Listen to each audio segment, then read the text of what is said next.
ರಾಜ್ಯದ ಚುನಾವಣಾ ಆಯೋಗದ ಮೂಲಕವಾಗಿ ನಡೆಸುವಂತಹ ರಾಜ್ಯ ಚುನಾವಣಾ ಆಯೋಗದ ಅಡಿಯಲ್ಲಿ ಬರತಕ್ಕಂತಹ ಸ್ಥಳೀಯ ಸಂಸ್ಥೆಗಳ ಚುನಾವಣೆಗಳಲ್ಲಿ ಇವಿಎಂ ಬದಲು ಬ್ಯಾಲೆಟ್ ಪೇಪರ್ಗಳನ್ನು ತರಬೇಕು ಅನ್ನುವಂತಹ ನಿರ್ಧಾರವನ್ನು ಈಗಾಗಲೇ ರಾಜ್ಯ ಸರ್ಕಾರ ಕಳೆದ ಕ್ಯಾಬಿನೆಟ್ ಸಭೆಯಲ್ಲಿ ಕೈಗೊಂಡಿತ್ತು. ಆದರೆ ಇವತ್ತು ನಡೀತಾ ಇರುವಂತಹ ಕ್ಯಾಬಿನೆಟ್ ಸಭೆಯಲ್ಲಿ ಅದಕ್ಕೆ ಸಂಬಂಧಿತವಾಗಿರ್ತಕ್ಕಂತಹ ಸುಗ್ರೀವಾಜ್ಞೆಯನ್ನು ಹೊರಡಿಸೋದಕ್ಕೂ ಕೂಡ ಈಗ ರಾಜ್ಯ ಸರ್ಕಾರ ಮುಂದಾಗ್ತಾ ಇದೆ. ಬಹುತೇಕ ಈ ವರ್ಷ ಡಿಸೆಂಬರ್ ಕಳೆದ ನಂತರ ಸ್ಥಳೀಯ ಸಂಸ್ಥೆಗಳ ಚುನಾವಣೆಗಳು ಶುರು ಆಗಬಹುದು ಅನ್ನುವಂತಹ ನಿಟ್ಟಿನಲ್ಲೂ ಕೂಡ ಇದೊಂದು ಮುನ್ಸೂಚನೆಯಾಗಿ ಗೋಚರಿಸ್ತದೆ. ಯಾಕಂದರೆ ಇಲ್ಲದೆ ಹೋಗಿರ್ತಿದ್ರೆ ನವೆಂಬರ್ ಅಂತ್ಯದ ವೇಳೆಗೆ ನಡೆಯುವಂತಹ ಬೆಳಗಾವಿ ಸೆಷನ್ನಲ್ಲೂ ಕೂಡ ಇದನ್ನು ಕಾನೂನನ್ನು ರೂಪಿಸಬಹುದಾಗಿತ್ತು, ಬಿಲ್ ತರಬಹುದಾಗಿತ್ತು, ಮಸೂದೆ ಮಂಡನೆ ಮಾಡಿ ನಂತರ ಅಂಗೀಕಾರ ಮಾಡಿ ನಂತರ ಮಾಡಬಹುದಾಗಿತ್ತು. ಆದರೆ ಸರ್ಕಾರ ಎಲ್ಲೊಂದು ಕಡೆಯಲ್ಲಿ ನವೆಂಬರ್ ಡಿಸೆಂಬರ್ನ ನಂತರನೇ ಸ್ಥಳೀಯ ಸಂಸ್ಥೆಗಳ ಚುನಾವಣೆಗಳಿಗೆ ಚಾಲನೆ ಕೊಡಬೇಕು ಅನ್ನೋಂಥ ನಿಟ್ಟಿನಲ್ಲೂ ಏನೋ ಈಗಿನೇ ಇದಕ್ಕೆ ಸಂಬಂಧಪಟ್ಟಂತಹ ಒಂದು ಸುಗ್ರೀವಾಜ್ಞೆಯನ್ನು ತರೋದಕ್ಕೂ ಕೂಡ ಮುಂದಾಗಿದೆ. ಸ್ಥಳೀಯ ಸಂಸ್ಥೆ ಚುನಾವಣೆಗಳಲ್ಲಿ ಇವಿಎಂ ಬದಲು ಬ್ಯಾಲೆಟ್ ಪೇಪರ್ಗಳನ್ನು ಜಾರಿಗೊಳಿಸಬೇಕು ಅನ್ನುವಂಥದ್ದು ಈಗ ಕಾಂಗ್ರೆಸ್ ಸರ್ಕಾರದ ತೀರ್ಮಾನ. ಯಾಕಂದರೆ ಕಾಂಗ್ರೆಸ್ಗೆ ಇರುವಂಥ ಅನುಮಾನ ಅಂತ ಹೇಳಿದ್ರೆ ಇವಿಎಂ ಇಂದಾಗಿ ನಮಗೆ ಸೋಲಾಗ್ತಾ ಇದೆ ಅಂತೇಳಿ ಈ ಕಾರಣಕ್ಕಾಗಿ ಬ್ಯಾಲೆಟ್ ಪೇಪರ್ ಬಳಸುವ ಸಲುವಾಗಿ ಸುಗ್ರೀವಾಜ್ಞೆ ತರೋದಕ್ಕೆ ತಯಾರಿಯನ್ನು ಮಾಡ್ಕೊಂಡಿದ್ದಾರೆ. ಸಚಿವ ಸಂಪುಟ ಸಭೆಯಲ್ಲಿ ಚರ್ಚಿಸಿ ಅಂತಿಮ ಮುದ್ರೆ ಒತ್ತೋದಕ್ಕೆ ಸಿದ್ಧತೆಯನ್ನು ಮಾಡಿಕೊಳ್ಳಲಾಗುತ್ತೆ. ಈ ಬಾರಿಯ ಸ್ಥಳೀಯ ಸಂಸ್ಥೆಗಳ ಚುನಾವಣೆಗಳಲ್ಲಿ ಕೇವಲ ಇವಿಎಂ ಬಳಕೆ ಇರೋದಿಲ್ಲ, ಈ ಬಾರಿ ಇವಿಎಂ ಬಳಕೆನೇ ಇರೋದಿಲ್ಲ, ಬದಲಿಗೆ ಬ್ಯಾಲೆಟ್ ಪೇಪರ್ ಮಾತ್ರ ಇರುತ್ತೆ ಅಂತ ಹೇಳಿ ಬ್ಯಾಲೆಟ್ ಪೇಪರ್ ಬಳಸೋದಕ್ಕೆ ಸಂಬಂಧಪಟ್ಟಂತೆಯೇ ಈ ಒಂದು ಕಾನೂನು ತಿದ್ದುಪಡಿಯನ್ನು ತಂದು ಅದಕ್ಕೆ ಸುಗ್ರೀವಾಜ್ಞೆಯನ್ನು ಹೊರಡಿಸೋದಕ್ಕೆ ಈಗ ಸರ್ಕಾರ ಮುಂದಾಗ್ತಾ ಇದೆ. ಸಹಜವಾಗಿಯೇ ಬಿಜೆಪಿ ಇದಕ್ಕೆ ವಿರೋಧವನ್ನು ವ್ಯಕ್ತಪಡಿಸ್ತಾ ಇದೆ. ಈ ರೀತಿಯಾಗಿ ಬ್ಯಾಲೆಟ್ ಪೇಪರ್ ಬೇಕಾ ಅನ್ನೋದಕ್ಕೆ ಸಂಬಂಧಪಟ್ಟಂತಹ ವಿಚಾರಗಳಲ್ಲಿ ಬಹಳಷ್ಟು ಟೀಕೆಯನ್ನು ಬಿಜೆಪಿ ಮಾಡ್ತಾ ಇದೆ. ಹಾಗಾದರೆ ಈ ಬ್ಯಾಲೆಟ್ ಬಡಿದಾಟ ಹೇಗೆ ನಡೀತಾ ಇದೆ, ಯಾವ ಸ್ವರೂಪದಲ್ಲಿ ಕಾಂಗ್ರೆಸ್ ತನ್ನ ತಯಾರಿಯನ್ನು ಮಾಡ್ಕೊಂಡಿದೆ ಈ ಬ್ಯಾಲೆಟ್ ಪೇಪರ್ಗಾಗಿ ಅನ್ನೋಂಥನ್ನು ಕೂಡ ನಾವು ನೋಡಬೇಕು. ಹಾಗೆಯೇ ಬಿಜೆಪಿಯ ಟೀಕೆಗಳು ಏನು ಅನ್ನೋಂಥದ್ದು ಕೂಡ ನಿಮಗೆ ತೋರಿಸ್ತೀನಿ. ಇವಿಎಂ ಬದಲು ಬ್ಯಾಲೆಟ್ ಪೇಪರ್ ಬೇಕು ಅನ್ನೋಂಥದ್ದು ಕಾಂಗ್ರೆಸ್ ಹೇಳ್ತಾ ಇರುವಂಥದ್ದು. ಕಾಂಗ್ರೆಸ್ನವರ ಪ್ರಕಾರ ಇವಿಎಂ ಬದಲಿಗೆ ಈಗ ಬ್ಯಾಲೆಟ್ ಪೇಪರೇ ಬೇಕು, ಅದೇ ಬಹಳ ಮುಖ್ಯ ಅಂತೇಳಿ. ಬಿಜೆಪಿಯವರು ಕೇಳ್ತಾ ಇದ್ದಾರೆ, ಎಐ ತಂತ್ರಜ್ಞಾನದ ಕಾಲದಲ್ಲೂ ಹೆಬ್ಬೆಟ್ಟು ಸಂಸ್ಕೃತಿ ಬೇಕಾ ನಿಮಗೆ ಅಂತ ಕೇಳ್ತಿದ್ದಾರೆ. ಎಐ ತಂತ್ರಜ್ಞಾನದ ಕಾಲ ಇದು, ಅಂದರೆ ತಂತ್ರಜ್ಞಾನದ ಯುಗ ಇದು, ಇಂಥ ಸಂದರ್ಭದಲ್ಲಿ ಹೆಬ್ಬೆಟ್ಟು ಸಂಸ್ಕೃತಿ ಬೇಕಾ ಅಂತೇಳಿ ಕೇಳ್ತಿದ್ದೆ. ಹಿಂದೆ ಬಿಜೆಪಿಯವ್ರಿಗೂ ಕೂಡ ಇವಿಎಂ ಮೇಲೆ ಅನುಮಾನ ಬಂದಿತ್ತು, ಬಂದಿಲ್ಲ ಅಂತೇಳಿ ಅಲ್ಲ, ಅವ್ರಿಗೂ ಕೂಡ ಅನುಮಾನ ಬಂದಿತ್ತು, ಅವರು ಬ್ಯಾಲೆಟ್ ಪೇಪರ್ಗೆ ಕೇಳಿದವ್ರೆ. ಆದರೆ ಈಗ ಅವರ ಸರದಿ ಬಂದಿದೆ ಆ ರೀತಿಯಂಥ ಟೀಕೆ ಮಾಡುವಂಥದ್ದು. ಹಿಂದೆ ಕಾಂಗ್ರೆಸ್ನವರ ಸರದಿ ಇತ್ತು, ನಮಗೆ ಬ್ಯಾಲೆಟ್ ಪೇಪರ್ ಬೇಕಾ ಅಂತ ಕೇಳುವಂಥದ್ದು. ಕಾಂಗ್ರೆಸ್ ಈಗ ಸುಗ್ರೀವಾಜ್ಞೆ ಮೂಲಕವಾಗಿ ಬ್ಯಾಲೆಟ್ ಪೇಪರ್ಗಳನ್ನು ಜಾರಿ ತರಿಸೋದಕ್ಕೆ ಬೇಕಂತ ತಯಾರಿಯನ್ನು ಮಾಡ್ಕೊಳ್ತಾ ಇದೆ. ಸದನದಲ್ಲಿ ಚರ್ಚೆಗೆ ಅವಕಾಶ ಕೊಡಬೇಕು ಅಂತೇಳಿ ಬಿಜೆಪಿ ಹೇಳ್ತಾ ಇದೆ. ನಿಮಗೆ ಏನೇ ಬದಲಾವಣೆ ಮಾಡಬೇಕು ಅಂದರೂ ಕೂಡ ಸದನಕ್ಕೆ ತನ್ನಿ, ಅದನ್ನು ಮಸೂದೆ ತನ್ನಿ, ಆ ಮಸೂದೆಯ ಮೂಲಕವಾಗಿ ಚರ್ಚೆ ಮಾಡೋಣ, ಅದು ಬಿಟ್ಟು ನೀವೀಗ ಸುಗ್ರೀವಾಜ್ಞೆಯ ಮೂಲಕವಾಗಿ ಯಾಕೆ ಹೋಗ್ತೀರಿ ಅಂತೇಳಿ ಬಿಜೆಪಿಯವರು ಕೇಳ್ತಿದ್ದಾರೆ. ಈ ಹಿಂಬಾಗಿಲಿನ ಮೂಲಕವಾಗಿ ಹೋಗಬೇಡಿ, ನೇರವಾಗಿ ಬನ್ನಿ ಅಂತ ಹೇಳ್ತಾ ಇದ್ದಾರೆ. ಕಾಂಗ್ರೆಸ್ನವರು ಇವಿಎಂನಲ್ಲಿ ವೋಟ್ ಚೋರಿ ಆಗ್ತಾ ಇದೆ ಮತ್ತು ಆ ವೋಟ್ ಚೋರಿಗೆ ಇವಿಎಂ ಬಹಳ ಸಹಕಾರಿ ಆಗ್ತಾ ಇದೆ ಅಂತೇಳಿ ಕಾಂಗ್ರೆಸ್ನವ್ರಿಗೆ ಇರುವಂತಹ ಒಂದು ಅನುಮಾನ, ಅವ್ರಿಗೆ ಇರುವಂತಹ ಪ್ರಶ್ನೆಗಳದು. 136 ಸೀಟು ಗೆದ್ದಿರೋದು ಕಳ್ಳತನದಿಂದಲೇನಾ ಅಂತೇಳಿ ಬಿಜೆಪಿಯವರು ಕೇಳ್ತಾ ಇದ್ದಾರೆ. ನೀವು ಹಾಗಾದರೆ ಕಳೆದ ಬಾರಿಯ ಚುನಾವಣೆಯಲ್ಲಿ ಇವಿಎಂ ಇದ್ದಾಗಲೇ ಅಧಿಕಾರಕ್ಕೆ ಬಂದ್ರಲ್ಲ, ಹೆಂಗೆ ಅದು ಅಂತ, ಯಾವ ಸ್ವರೂಪದಲ್ಲಿ ಅಧಿಕಾರಕ್ಕೆ ಬಂದರೆ 136 ಸೀಟನ್ನು ಹೆಂಗೆ ಗೆದ್ದರೆ ನೀವು? ಹಾಗಾದರೆ ಅದು ಕೂಡ ನಿಮ್ಮ ಮತಗಳ್ಳತನದ ಇಲ್ಲ ಅಂತೇಳಿ. ಬ್ಯಾಲೆಟ್ ಪೇಪರ್ನಿಂದ ಅಕ್ರಮ ಆಗೋದಿಲ್ಲ ಅಂತೇಳಿ ಕಾಂಗ್ರೆಸ್ನವರು ಹೇಳ್ತಾ ಇದ್ದಾರೆ. ಹಾಗೆಂದೇಳಿ ಬ್ಯಾಲೆಟ್ ಕಾಲದಲ್ಲಿ ಅಕ್ರಮಗಳೇ ಆಗಿರಲಿಲ್ಲ ಅಂತೇಳಿ ಅಲ್ಲ, ರಿಗ್ಗಿಂಗ್ ಬಹಳ ದೊಡ್ಡ ಮಟ್ಟದಲ್ಲಿ ನಡೆದಿರುವಂತಹ ಇತಿಹಾಸ ಕರ್ನಾಟಕದಲ್ಲೂ ಇದೆ, ದೇಶದ ಬೇರೆ ಬೇರೆ ಕಡೆಗಳಲ್ಲೂ ಕೂಡ ಇದೆ. ಬ್ಯಾಲೆಟ್ ಪೇಪರ್ನಿಂದ ಅಕ್ರಮ ಆಗೋದಿಲ್ಲ ಅಂತೇಳಿ ಕಾಂಗ್ರೆಸ್ನವರು ಈಗ ಪ್ರತಿಪಾದಿಸ್ತಾ ಇದ್ದಾರೆ. ಆದರೆ ಬಿಜೆಪಿಯವರು ಕೇಳ್ತಿದ್ದಾರೆ, ಗೆದ್ದಿರೋರೆಲ್ಲ ರಾಜೀನಾಮೆ ಕೊಟ್ಟು ಮತ್ತೆ ಎಲೆಕ್ಷನ್ ಮಾಡಿ, ನೀವು ಕೂಡ ಬ್ಯಾಲೆಟ್ ಪೇಪರ್ ಮೂಲಕ ಗೆದ್ದು ಬನ್ನಿ, ರಾಜ್ಯದ ವಿಧಾನಸಭೆಗೂ ಕೂಡ ಬ್ಯಾಲೆಟ್ ಪೇಪರ್ ತನ್ನಿ ಅಂತ ಹೇಳುವಂತಹ ವಾದಕ್ಕಾಗಿ ವಾದವನ್ನು ಅವರು ಕೂಡ ಮುಂದಿಡ್ತಿದ್ದಾರೆ. ಅವರ ವಾದ ಆ ರೀತಿಯಾಗಿದೆ. ಇನ್ನು ಲೋಕಸಭೆ ಮಹಾರಾಷ್ಟ್ರ ಚುನಾವಣೆಗಳಲ್ಲಿ ಚೋರಿಯಾಗಿದೆ ಅಂತ ಹೇಳಿ ಕಾಂಗ್ರೆಸ್ ಆರೋಪ ಮಾಡಿ ಈ ಕಾರಣಕ್ಕಾಗಿ ನಾವು ಬ್ಯಾಲೆಟ್ ಪೇಪರ್ ತರ್ತಾ ಇದ್ದೀವಿ ಅಂತ ಹೇಳ್ತಿದ್ದಾರೆ. ಲೋಕಸಭೆ ಮತ್ತು ಮಹಾರಾಷ್ಟ್ರ ಚುನಾವಣೆಗಳಲ್ಲಿ ವೋಟ್ ಚೋರಿಯಾಗಿದೆ ಅಂತ ಹೇಳಿ. ಆದರೆ ಮತಗಳ್ಳತನದಿಂದಲೇ ಬಂದಿರೋದು ಅಂತ ಸ್ವಯಂ ಒಪ್ಪಿಗೆಯನ್ನು ಬಿಜೆಪಿಯವರು ಹೇಳ್ತಾ ಇದ್ದಾರೆ. ನೀವು ಕಾಂಗ್ರೆಸ್ನವರು ಈ ಮೂಲಕವಾಗಿ ಏನು ಹೇಳ್ಕೊಳ್ತಿದ್ದೀರಿ ಅಂತ ಹೇಳಿದರೆ, ನೀವು ಮತಗಳ್ಳತನದ ಮೂಲಕ ಅಧಿಕಾರಕ್ಕೆ ಬಂದಿರಿ ಅಂತ ಹೇಳುವಂತಹ ಸ್ವಯಂ ಒಪ್ಪಿಗೆಯನ್ನು ಕೊಡ್ತಾ ಇದ್ದೀರಿ ಅನ್ನುವಂಥದ್ದನ್ನು ಬಿಜೆಪಿಯವರು ಟೀಕಿಸ್ತಾ ಇದ್ದಾರೆ. ಮೋದಿ ಅಧಿಕಾರದಲ್ಲಿ ಇರುವಂಥದ್ದು ಮತಗಳನ್ನು ಕದ್ದು ಅಂತ ಹೇಳಿ ಕಾಂಗ್ರೆಸ್ನವರು ಈ ಬ್ಯಾಲೆಟ್ ಪೇಪರ್ ಯಾಕೆ ಅನ್ನೋದಕ್ಕೆ ಸಂಬಂಧಪಟ್ಟಂಥ ತಯಾರಿಯ ಸಂದರ್ಭದಲ್ಲಿ ಹೇಳ್ತಾ ಇದ್ದಾರೆ. ಇದೆಲ್ಲವೂ ಕೂಡ ಮೋದಿ ಅಧಿಕಾರದಲ್ಲಿರುವಂಥದ್ದು ಕೂಡ ಇವತ್ತು ಮತಗಳನ್ನು ಕದ್ದು ಕಳ್ಳತನ ಮಾಡೋದ್ರ ಮೂಲಕವಾಗಿ ಇದ್ದಾರೆ ಅಂತೇಳಿ. ಆದರೆ ಬಿಜೆಪಿಯವರು ಕೇಳ್ತಿದ್ದಾರೆ, ಹಾಗಾದರೆ ಇಂದಿರಾ ಗಾಂಧಿ ಗೆದ್ದಿದ್ದು ಮತ್ತು ರಾಜೀನಾಮೆ ಕೊಟ್ಟಿದ್ದನ್ನು ನೀವು ಮರೆತ್ರಾ ಅಂತ ಹೇಳಿ 1970ರ ದಶಕದಲ್ಲಿ ಅವರು ಏನು ರಾಜನಾರಾಯಣ್ ಅವರ ವಿರುದ್ಧದ ಚುನಾವಣೆಯಲ್ಲಿ ಗೆದ್ದಂಥದ್ದು ಮತ್ತು ಆ ಗೆದ್ದ ನಂತರದ ಬೆಳವಣಿಗೆಗಳಲ್ಲಿ ಕೋರ್ಟ್ನ ಆದೇಶ, ಅದರ ಪ್ರಕಾರವಾಗಿ ರಾಜೀನಾಮೆ, ಇವೆಲ್ಲವೂ ಕೂಡ ಏನು ನಡೆದಿತ್ತು ಅದಕ್ಕೆ ಸಂಬಂಧಪಟ್ಟಂತೆ ಕೇಳ್ತಾ ಇದ್ದಾರೆ.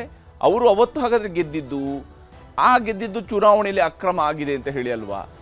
ಅದನ್ನು ಹಾಗಾದರೆ ಆ ಕಾರಣಕ್ಕಾಗಿ ಅವರು ರಾಜೀನಾಮೆ ಕೊಟ್ಟಿದ್ದನ್ನು ನೀವು ಮರೆತಿದ್ದೀರಾ, ಇಂದಿರಾ ಗಾಂಧಿ ಅವರ ಪ್ರಕರಣವನ್ನು ಮರೆತಿದ್ದೀರಾ ಅಂತ ಹೇಳಿ ಬಿಜೆಪಿಯವರು ಇತಿಹಾಸದ ಪುಟಗಳಿಂದ ತೆರೆದು ಕೇಳ್ತಾ ಇದ್ದಾರೆ. ಈಗ ಸರ್ಕಾರ ಸುಗ್ರೀವಾಜ್ಞೆ ಮಾಡೋಕ್ಕೆ ಹೊರಟಿದೆ. ಹಾಗಾದರೆ ಸರ್ಕಾರದ ಈ ಸುಗ್ರೀವಾಜ್ಞೆ ಅಷ್ಟು ಸುಲಭವಾಗಿ ಪಾಸ್ ಆಗೋಗ್ಬಿಡುತ್ತಾ? ಬ್ಯಾಲೆಟ್ ಪೇಪರ್ ಬಂದೇ ಬಿಡುತ್ತಾ? ಈ ಪ್ರಶ್ನೆ ಬಹಳ ಮುಖ್ಯವಾಗಿರುವಂಥದ್ದು. ಯಾಕಂದರೆ ಇಲ್ಲಿರುವಂಥ ಬಹಳ ದೊಡ್ಡ ಚಾಲೆಂಜ್ ಏನಂತ ಹೇಳಿದರೆ, ರಾಜ್ಯಪಾಲರು ಇದಕ್ಕೆ ಒಪ್ಪಿಗೆಯನ್ನು ಸೂಚಿಸ್ತಾರಾ? ಸರ್ಕಾರ ಸುಗ್ರೀವಾಜ್ಞೆಯನ್ನು ಮಾಡಬಹುದು, ಆರ್ಡಿನೆನ್ಸನ್ನು ಸರ್ಕಾರ ತರಬಹುದು, ಆದರೆ ರಾಜ್ಯಪಾಲರು ಅದಕ್ಕೆ ಒಪ್ಪಿಗೆಯನ್ನು ಸೂಚಿಸ್ತಾರಾ? ಯಾಕಂದರೆ ಅಂತಿಮವಾಗಿ ರಾಜ್ಯಪಾಲರ ಅಂಕಿತ ಬೇಕು. ರಾಜ್ಯಪಾಲರು ಒಪ್ಪಿ ಅನುಮೋದನೆ ಮಾಡುವಂಥದ್ದು ಸುಲಭ ಇಲ್ಲ. ಯಾಕಂದರೆ ರಾಜ್ಯ ಬಿಜೆಪಿಯಲ್ಲಿ ವಿರೋಧಿಸ್ತಾ ಇದೆ, ಬಹಳ ತೀವ್ರ ಸ್ವರೂಪದಲ್ಲಿ ವಿರೋಧಿಸ್ತಾ ಇದೆ. ಹೀಗಿರುವಾಗ ಥಾವರ್ಚಂದ್ ಗೆಹ್ಲೋಟ್ ಅವರು ಇದಕ್ಕೆ ಸಹಿ ಹಾಕ್ತಾರಾ? ಸರ್ಕಾರದ ಈ ಸುಗ್ರೀವಾಜ್ಞೆಗೆ ರಾಜ್ಯಪಾಲರು ಒಪ್ಪಿಗೆಯನ್ನು ಕೊಡ್ತಾರಾ ಅಂತ ಹೇಳಿ ಸಂಪುಟದಲ್ಲಿ ನಿರ್ಧಾರ ಆದರೂ ಕಾನೂನು ಅಂಶಗಳನ್ನು ಇಟ್ಟುಕೊಂಡು ಅವರು ತಡ ಮಾಡಬಹುದು, ವಿವರಣೆ ಕೇಳಬಹುದು, ಪೆಂಡಿಂಗ್ ಇಟ್ಕೊಳ್ಬಹುದು, ರಾಷ್ಟ್ರಪತಿಯವರಿಗೆ ಕಳಿಸ್ಬೋದು, ಏನು ಬೇಕಿದ್ರು ಮಾಡ್ಬೋದು ರಾಜ್ಯಪಾಲರು. ಹೀಗಾಗಿ ಸಂಪುಟದ ಒಂದು ವೇಳೆ ಇವತ್ತು ನಿರ್ಧಾರ ಕೈಗೊಂಡ ತಕ್ಷಣವೇ ಬ್ಯಾಲೆಟ್ ಪೇಪರ್ ನಾಳೆ ದಿನ ಎಲೆಕ್ಷನ್ ಬಂದೇ ಬಿಡುತ್ತೆ ಅಂತ ಹೇಳೋಕ್ಕಾಗೋದಿಲ್ಲ. ಬ್ಯಾಲೆಟ್ ಪೇಪರ್ ಮುಂದಿನ ಚುನಾವಣೆಯಲ್ಲಿ ಬರುತ್ತೆ ಅಂತ ಹೇಳೋಕ್ಕಾಗೋದಿಲ್ಲ. ಯಾಕಂದರೆ ರಾಜ್ಯಪಾಲರು ಅಂಕಿತವನ್ನು ಹಾಕಬೇಕಾಗತ್ತೆ. ರಾಜ್ಯ ಸರ್ಕಾರದ ನಿರ್ಧಾರವನ್ನು ಚುನಾವಣಾ ಆಯೋಗವು ಕೂಡ ಪ್ರಶ್ನಿಸಬಹುದು. ರಾಜ್ಯ ಚುನಾವಣಾ ಆಯೋಗ ಪ್ರಶ್ನೆ ಮಾಡಬಹುದು, ಹೇಗೆ ನೀವು ಬ್ಯಾಲೆಟ್ ಪೇಪರ್ ತಂದ್ರಿ ಅಂತ ಕೇಳಬಹುದು. ಕೋರ್ಟಲ್ಲಿ ಚಾಲೆಂಜ್ ಮಾಡಬಹುದು ಅದು ಸುಗ್ರೀವಾಜ್ಞೆಯನ್ನು. ಆದರೆ ಈಗ ರಾಜ್ಯ ಚುನಾವಣಾ ಆಯುಕ್ತರು ಹೇಳೋ ಪ್ರಕಾರ ನಮಗೆ ಕಾನೂನವರು ಒಂದು ವೇಳೆ ತಿದ್ದುಪಡಿ ತಂದರೆ ಬ್ಯಾಲೆಟ್ ಪೇಪರ್ ಮೂಲಕವಾಗಿ ಎಲೆಕ್ಷನ್ ನಡೆಸೋದಕ್ಕೆ ನಮಗೇನು ಪ್ರಾಬ್ಲಮ್ ಇಲ್ಲ ಅನ್ನೋದನ್ನು ಅವರು ಕೇಳ್ಕೊಂಡಿದ್ದಾರೆ. ಹಾಗಂತೇಳಿ ಅದೇ ಸ್ಟ್ಯಾಂಡ್ ಆಗಿರುತ್ತೆ ಅಂತ ಹೇಳೋಕ್ಕಾಗೋದಿಲ್ಲ. ಬ್ಯಾಲೆಟ್ ಬಳಕೆ ವಿಚಾರ ರಾಜಕೀಯ ಸಮರಕ್ಕೂ ಕೂಡ ಆಸ್ಪದ ನೀಡ್ಬೋದು, ಅದು ಸಹಜವಾಗದೇ ಇರುವಂಥದ್ದು. ಈಗಾಗಲೇ ಬಿಜೆಪಿ ವಿರೋಧಿಸ್ತಾ ಇದೆ, JDSನವರು ಟೀಕಿಸ್ತಾ ಇದ್ದಾರೆ. ಬ್ಯಾಲೆಟ್ ಪೇಪರ್ ವಿಚಾರದಲ್ಲಿ ರಾಜಕೀಯದ ಸಮರ ಎದುರಿಸಬೇಕಾಗತ್ತೆ. ರಾಜ್ಯ ಸರ್ಕಾರ ತೀರ್ಮಾನ ಮಾಡಿದರೆ ಆಯೋಗವೂ ಕೂಡ ಒಪ್ಪಲೇಬೇಕಾಗತ್ತೆ. ಇಲ್ಲಿ ರಾಜ್ಯ ಸರ್ಕಾರ ಒಮ್ಮೆ ತನ್ನ ಸುಗ್ರೀವಾಜ್ಞೆಯನ್ನು ತಂದು ಕಾನೂನಿನ ಮೂಲಕವಾಗಿಯೇ ಈ ರೀತಿಯಾಗಿ ನೀವು ಎಲೆಕ್ಷನನ್ನು ಮುಂದೆ ಮಾಡುವಾಗ ಬ್ಯಾಲೆಟ್ ಪೇಪರ್ನಲ್ಲಿ ಮಾಡಿ ಅಂತ ಹೇಳಿದಾಗ ರಾಜ್ಯ ಚುನಾವಣಾ ಆಯೋಗ ಅದನ್ನು ಒಪ್ಪಬೇಕಾಗತ್ತೆ. ಅವ್ರಿಗೆ ಅದರಲ್ಲಿ ಬೇರೆನೇನೂ ವಿಧಿ ಇರೋದಿಲ್ಲ. ಆದರೆ ಈ ವಿಚಾರಕ್ಕೆ ಸಂಬಂಧಪಟ್ಟಂತೆ ರಾಜ್ಯ ಚುನಾವಣಾ ಆಯುಕ್ತರು ಏನು ಹೇಳಿದ್ದಾರೆ ಅಂತ ತೋರಿಸ್ತೀನಿ. ನಾನು ಸ್ವಾಗತ ಮಾಡ್ತೇನೆ. ಒಂದು ಒಳ್ಳೆಯ ಏನು ಪಾರದರ್ಶಕವಾದಂಥದ್ದು ಮತ್ತು ನ್ಯಾಯಯುತವಾಗಿ ಒಂದು ಚುನಾವಣೆ ಮಾಡುವ ಒಂದು ನಿಟ್ಟಿನಲ್ಲಿ ಇಂಥ ಒಂದು ಬದಲಾವಣೆ ಬೇಕಾಗಿತ್ತು ಅಂತ ಅನಿಸುತ್ತೆ. ಹೀಗಾಗಿ ರಾಜ್ಯ ಸರ್ಕಾರ ಅದನ್ನು ಮನಗಂಡು ಇಂಥ ಒಂದು ಹೊಸ ಒಂದು ರೂಪವನ್ನು ಈ ಮತದಾನ ಮಾಡುವಲ್ಲಿ ಒಂದು ಆಸಕ್ತಿ ವಹಿಸಿ ಮಾಡಿದೆ. ಎಲ್ಲ ಈಗ ಡಿಲಿಮಿಟೇಷನು ಮತ್ತು ರಿಸರ್ವೇಷನ್ನ ಪಟ್ಟಿಗಳನ್ನು ಕೊಟ್ಟ ನಂತರ ನಾವು ಆಟೋಮೆಟಿಕ್ಕಾಗಿ ನಮ್ಮ ದಿನಾಂಕಗಳನ್ನು ನಾವು ಪ್ರಕಟಪಡಿಸ್ತೇವೆ. ಇನ್ನು ಈ ಬ್ಯಾಲೆಟ್ ಪೇಪರ್ ಬಳಕೆಯ ಬಗ್ಗೆ ರಾಜಕೀಯ ನಾಯಕರುಗಳು ಏನೇನು ಹೇಳ್ತಿದ್ದಾರೆ ಅನ್ನೋದನ್ನು ಕೂಡ ತೋರಿಸ್ತೀವಿ. ಬಿಜೆಪಿ ಅಧಿಕಾರದಲ್ಲಿದ್ದಾಗ ಅವರೇ ಬ್ಯಾಲೆಟ್ ಅಲ್ಲೂ ಕೂಡ ಮಾಡಕ್ಕೆ ಅವಕಾಶ ಮಾಡಬೇಕು ಅಂತೇಳಿ ಅವರೇ ಕಾನೂನನ್ನು ಕೂಡ ಅವರು ಮಾಡಿದ್ರು. ಎಲೆಕ್ಷನ್ ಕಮಿಷನ್ ಅಲ್ಲೇ ಕೂಡ ಅವರ ಕಾನೂನಲ್ಲೇನೆ ಎಲೆಕ್ಷನ್ ಕಮಿಷನ್ ಬೈಲಾಲೆ ಬ್ಯಾಲೆಟ್ ಅಲ್ಲಿ ಮಾಡಲಿಕ್ಕೆ ಎಲ್ಲ ತರದ ಅವಕಾಶ ಇದೆ. ಅವ್ರಿಗೆ ಬಿಟ್ಟಿದ್ದಂಥ ವಿಚಾರ. ನಾನು ಮೊನ್ನೆ GBA ಆಕ್ಟ್ ಮಾಡಬೇಕಾದ್ರೆ ಏನು ಹಿಂದೆ ಬಿಜೆಪಿ ಗೌರ್ಮೆಂಟ್ ಮಾಡಿದ್ರು ಅದನ್ನೇ ನಾನು ವಾಪಸ್ ರಿಪ್ಲಿಕೇಟ್ ಮಾಡಿದ್ದೀನಿ. ಸೊ ಅದರಿಂದ ಸ್ಥಳೀಯ ಸಂಸ್ಥೆಗಳಿಗೆ ಬ್ಯಾಲೆಟ್ ಅಲ್ಲಿ ಹೋಗೋದ್ರಲ್ಲಿ ತಪ್ಪೇನಿಲ್ಲ. ಅದು ನಮ್ಮ ಲಾ ಮಿನಿಸ್ಟರ್ ಅವರು ಅದನ್ನ ಪ್ರಸ್ತಾವನೆಯನ್ನ ಸಲ್ಲಿಸಿದ್ದಾರೆ. So we are going what ever the election commission feels fit will go by it. ಜರ್ಮನಿಯ ಸುಪ್ರೀಂ ಕೋರ್ಟ್ 2009ರಲ್ಲೇ EVMನ ಬ್ಯಾನ್ ಮಾಡಿದ್ರು. ಯಾವ ದೇಶದಲ್ಲಿ EVM ತಯಾರಿಸ್ತಾರೋ ಆ ದೇಶದ ಸುಪ್ರೀಂ ಕೋರ್ಟು EVM ಅನ್ನು ಬ್ಯಾನ್ ಮಾಡಿದೆ.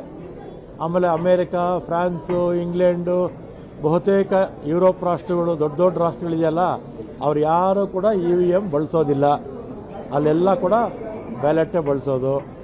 ಹಿಂದೆ ರಾಜೀವ್ ಗಾಂಧಿಯವರಿದ್ದಾಗ ಆಗಿನ ಸರ್ಕಾರ ಮತ್ತು ಆಗ ಎಲೆಕ್ಷನ್ ಕಮಿಷನ್ನು ಅವರು EVM ಬಗ್ಗೆ ತೀರ್ಮಾನ ತಗೊಂಡು EVM ಅಲ್ಲಿ ನಡೀತಾ ಇತ್ತು. ಈ ಥರ ಮೋಸ ಆಗ್ತಾ ಇದೆ ಅಂತೇಳಿ ಎಲ್ರಿಗೂ ಕೂಡ ಸಂಶಯ ಬಂದಿರೋದ್ರಿಂದ ಬ್ಯಾಲೆಟ್ ಬಾಕ್ಸ್ಗೆ ಹೋಗೋದು ಒಳ್ಳೆಯದು. ಅದರಲ್ಲಿ ಯಾವ ಒಂದು ಮೋಸನೂ ಆಗೋದಿಲ್ಲ.